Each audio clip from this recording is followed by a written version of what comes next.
Hai guys, ketemu lagi dengan saya Urip Setiawan. Pada video kali ini saya akan mengajarkan kepada teman-teman bagaimana caranya membuat framework atau kerangka presentasi menggunakan PowerPoint. Di dalam dunia kerja, kemampuan presentasi menggunakan PowerPoint itu sangat dibutuhkan dalam rangka kita menginformasikan atau mengkomunikasikan hasil kerja kita kepada audiens dalam bentuk review bisnis misalkan, atau cuma sekedar menyampaikan proyek-proyek yang akan berjalan ke depannya.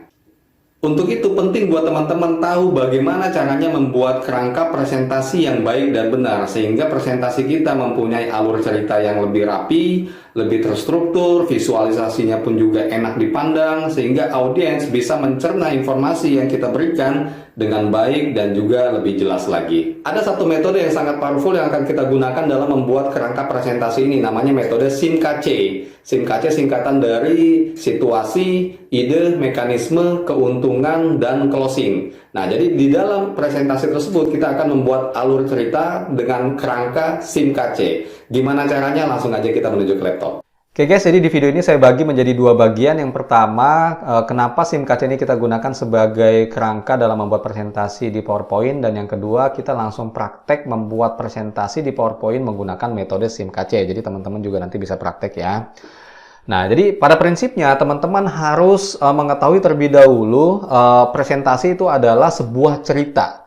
Ya, jadi presentasi itu kita bercerita kepada audiens. Jadi yang menjadi pertanyaan adalah bagaimana caranya supaya cerita kita itu bisa tersampaikan dengan jelas ke audiens, ya kan? Dan audiens bisa mencerna informasi dari kita itu lebih jelas lagi dan lebih baik lagi. Nah, SIMKC inilah yang akan menjawab pertanyaan itu ya teman-teman. Nah, di sini saya akan memberikan ilustrasi terlebih dahulu supaya teman-teman lebih paham apa itu SIMKC. Nah, jadi di sini saya sudah membuat cerita. Judulnya adalah Salesman Gali Tidak Achieve Target. Ya, ini masih headline-nya, masih judulnya. Nah, maka SIMKC itu S yang pertama adalah situasi. Saya akan jelaskan situasinya terlebih dahulu, ya kan? Sudah 3 bulan ini, Gali tidak terima insentif karena penjualannya turun. Rata-rata iPhone-nya hanya 75%. Dan PC atau EC-nya hanya 65%. Nah, ini situasinya ya teman-teman ya. Nah, ini situasinya ya teman-teman ya. Terus, saya akan ceritakan idenya, ya kan? Gali harus bangkit dan kembali berprestasi lagi dengan iPhone harus 100% kembali, ya kan? Nah, itu idenya, ya kan? Nah, dapat udah ya kan? Ada situasi, ada ide. Saya akan jelaskan mekanismenya. Bagaimana ide ini bisa kita capai, ya? Gali harus disiplin call lagi, pergi ke field lebih awal dan harus dapat training oleh supervisornya atau oleh atasan langsungnya. Nah, itu mekanismenya. Jadi mekanisme itu menceritakan tentang bagaimana caranya kita bisa mencapai idenya, ya kan? Atau tujuannya. Terus K itu adalah keuntungannya. Apa keuntungan ketika kita jalankan mekanismenya, kan seperti itu. Ya, supaya Gali bisa mendapatkan insentif lagi dan perusahaan itu bisa lebih profit lagi, kan seperti itu. Ya, nah itu keuntungannya. Dan yang terakhir itu C, closing atau penutup. Nah, penutupnya adalah kita akan review kembali di bulan akan datang bagaimana hasilnya, ya kan? Itu adalah closingnya. Nah, dengan alur cerita seperti ini, itu kan lebih jelas ya teman-teman ya. Akhirnya cerita ini punya alur dan lebih terstruktur, lebih rapi, sehingga audiens enak dengarnya. Gimana kalau misalkan saya langsung cerita, Salesman Gali tidak achieve target, terus saya langsung ceritakan apalagi namanya itu mekanismenya. Gali harus disiplin call lagi, pergi ke field lebih awal dan harus dapat training seperti itu. Nah, maka audiens kan akan bingung kalau mendapatkan cerita yang sepotong-sepotong kan seperti itu. Nah, makanya dengan metode SIMKC ini kita menjelaskan situasinya itu seperti apa, idenya seperti apa, mekanismenya seperti apa, keuntungannya seperti apa, closingnya seperti apa. Nah, akhirnya cerita yang kita sampaikan itu betul-betul cerita yang secara utuh dan mempunyai alur cerita yang lebih rapi, terstruktur, audiens pun enak mendengarnya. Ya, seperti itu. Nah, saya ulang lagi sekali ya teman-temannya, ketika saya membacakan cerita ini dari awal sampai akhir, itu lebih jelas ya ketika mengandung elemen SIMKC. Salesman Gali tidak achieve target. Sudah 3 bulan ini Gali tidak terima insentif karena penjualannya turun. Rata-rata iPhone-nya hanya 75% dan PC atau EC-nya hanya 65%. Gali harus bangkit lagi dan kembali berprestasi dengan iPhone 100%. Gali harus disiplin call lagi, pergi ke field lebih awal dan harus dapat training. Supaya Gali bisa mendapatkan insentif lagi dan perusahaan dapat profit. Kita akan review kembali di bulan depan bagaimana hasilnya. Seperti itu ya teman-teman ya. Oke, kita langsung praktekin gimana cerita ini tuh bisa langsung kita tuangkan di dalam PowerPoint gitu ya kan, yang mengandung metode SIMKC. Oke, saya ke sini. Nah, ini ceritanya saya seorang sales supervisor. Ini juga berlaku buat teman-teman di back office ataupun di posisi-posisi lainnya, di logistik, di IT mungkin, untuk mempresentasikan menggunakan metode SIMKC. Tetapi di sini saya menggunakan studi case-nya sebagai seorang sales supervisor ya teman-teman ya.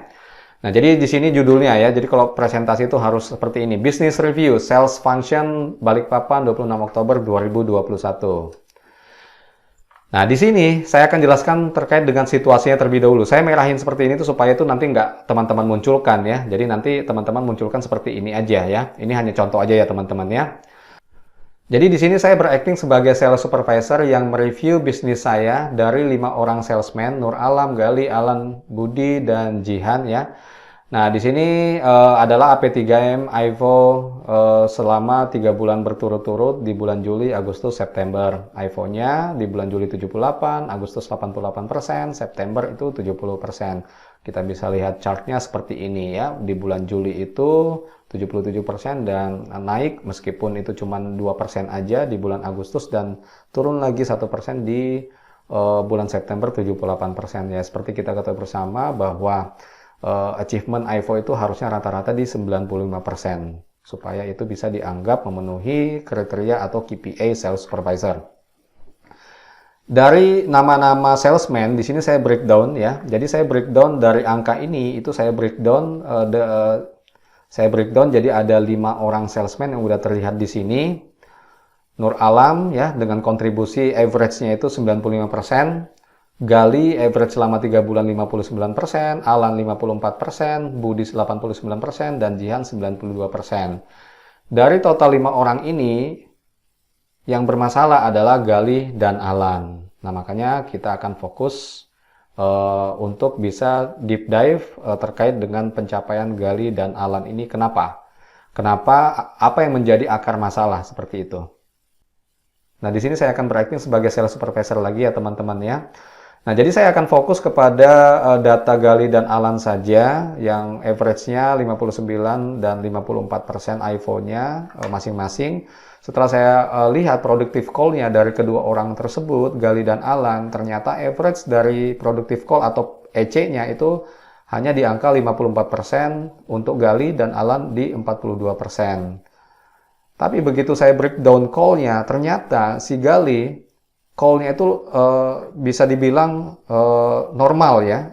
Hanya di bulan September aja itu 68%, di bulan Juli 80%, Agustus 97%.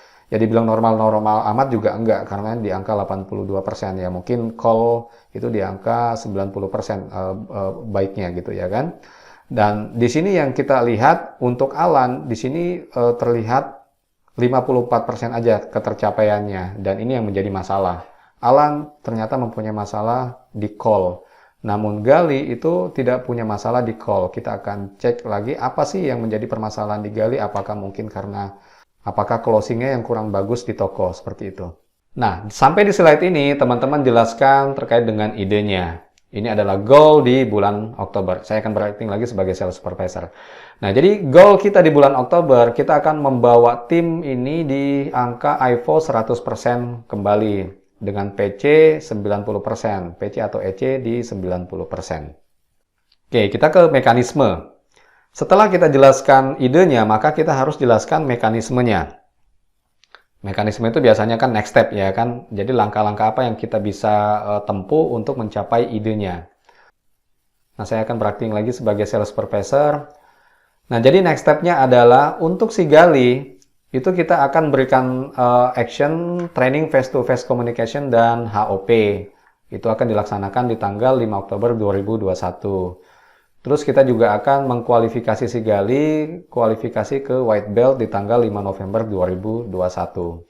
Untuk si Alan, karena dia berbeda permasalahan, maka treatmentnya pun juga akan berbeda. Jadi si Alan akan kita PIP atau Performance Improvement Plan, ya. Terus juga kita akan sering-sering join visit dengan Alan. Terus juga kita akan tracking call hariannya karena call-nya kan sangat rendah. Maka di pagi hari dia juga harus bisa cepat ke lapangan. 8:30 itu dia sudah harus sampai di toko pertama. Lalu nanti di jam 12 siang itu kita akan kontrol lagi sudah berapa toko, sampai di jam 3 itu udah berapa toko, seperti itu. Nah, periode ini itu akan kita jalankan untuk Alan di bulan Oktober sampai Desember 2021. Nah, jadi buat catatan teman-teman ya. Jadi kalau untuk membuat next step itu seperti ini. Jadi next step itu harus jelas. Actionnya itu apa ya, lalu time-nya itu kapan, waktunya itu kapan, seperti itu. Oke, sampai slide ini kita akan jelaskan harapan atau ini adalah keuntungannya ya. Oke, jadi saya akan briefing lagi sebagai sales supervisor ya teman-teman.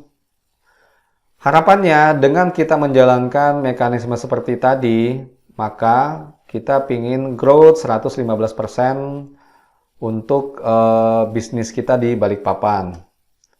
Terus agar salesman itu mendapatkan full insentif.